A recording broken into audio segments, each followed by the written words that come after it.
দর্শক, আমরা এই মুহূর্তে রয়েছি ঢাকা বিশ্ববিদ্যালয়ের টিএসসির সামনে। আপনারা দেখতে পাচ্ছেন এখানকার বৈষম্যবিরোধী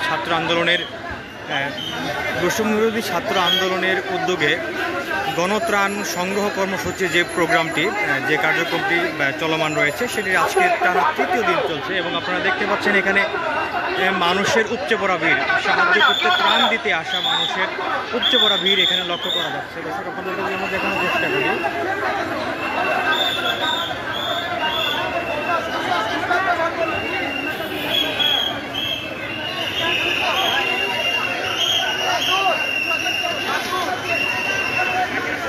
নোয়াখালী, ফেনী, কুমিল্লা সহ দেশের বিভিন্ন অঞ্চলে, খাগড়াছড়ি সহ বিভিন্ন অঞ্চলে বন্যার্তদের সাহায্যার্থে বৈষম্যবিরোধী ছাত্র আন্দোলনের যে কার্যক্রমটি চলমান রয়েছে, গণত্রাণ সংগ্রহ কর্মসূচির যে কার্যক্রমটি রয়েছে, এখানে ত্রাণ দিতে এখানে বিভিন্ন শ্রেণী পেশার মানুষজন এখানে এসেছেন।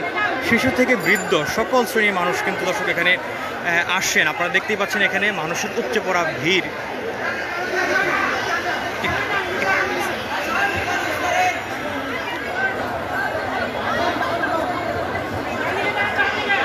কেউ বা নিয়ে আসছেন রিক্সা করে, কেউ বা আবার আসছেন গাড়ি করে। নগদ অর্থ কিংবা বিভিন্ন রকমের নগদ অর্থের পাশাপাশি খাবার, শুকনো খাবার এবং যে ঔষধপত্র, পাশাপাশি নিয়ে আসছেন কাপড় চোপড়।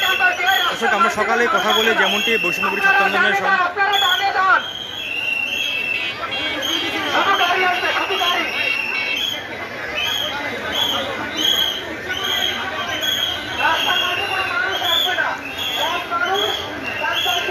সকালে বৈষম্যবিরোধী ছাত্র আন্দোলনের প্রেস ব্রিফিংয়ে যেমনটা জানিয়েছিলেন আমাদেরকে, যে গতকালকে প্রায় 1.5 কোটি টাকার মতো তাদের সংগ্রহিত হয়েছে এবং মানুষজন দিয়েছিলেন 1.5 কোটি টাকার মতো, এবং আজকেও ব্যাপক সাড়াতে তারা লক্ষ্য করছেন বলে আমাদেরকে জানিয়েছেন। আমরা বিভিন্ন সমন্বয়কদের সাথে কথা বলার চেষ্টা করছিলাম। তারা যেমনটি জানিয়েছিলেন, মানুষ যারা এখন ত্রাণ দিতে আসবেন তারা যেন কাপড় চোপড় একটু মনোযোগ কম দিয়ে, বিশেষ করে কাপড় চোপড় তারা সকালে যেমনটি জানিয়েছিলেন, কাপড় চোপড় আসলে এখন প্রয়োজন নেই। যেটুকু কাপড় চোপড় সংগ্রহিত হয়েছে সেগুলো দিতে বেশ সময় লাগবে, এবং কাপড় চোপড়ের পাশাপাশি লাইফ জ্যাকেট, ঔষধপত্র, যেগুলো সিম্পল ঔষধপত্র যেগুলো আছে, জ্বর, সর্দি, কাশি সহ সাধারণ যে ওষুধপত্রগুলো রয়েছে, এবং পাশাপাশি তারা বলছিলেন শুকনা খাবার নিয়ে আসার জন্য পরামর্শ দিয়েছিলেন।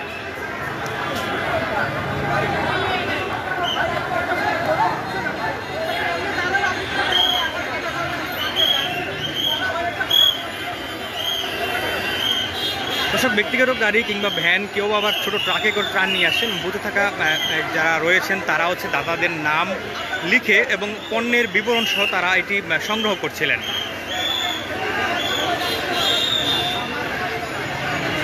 এই বিশেষ করে যেগুলো পণ্য নিয়ে আসা হচ্ছে, খাদ্য সামগ্রী, এইগুলো শিক্ষার্থীরা যারা স্বেচ্ছাসেবক হিসেবে দায়িত্বরত রয়েছেন, তারা টিএসসির বুথ থেকে সেগুলো ভেতরে নিয়ে যান। টিএসসির ভেতরে স্পোর্টস রুম এবং যে ক্যাফেটেরিয়াতে ওইগুলো সংরক্ষিত করা হচ্ছে, যা আজকে রাতে বন্যা কবলিত এলাকাগুলোতে ট্রাকে করে নেওয়া হবে। সকালে আমাদেরকে যেমনটি জানিয়েছিলেন, দর্শক আপনাদেরকে জানিয়ে রাখি, প্রায় 50টি ট্রাক গতকাল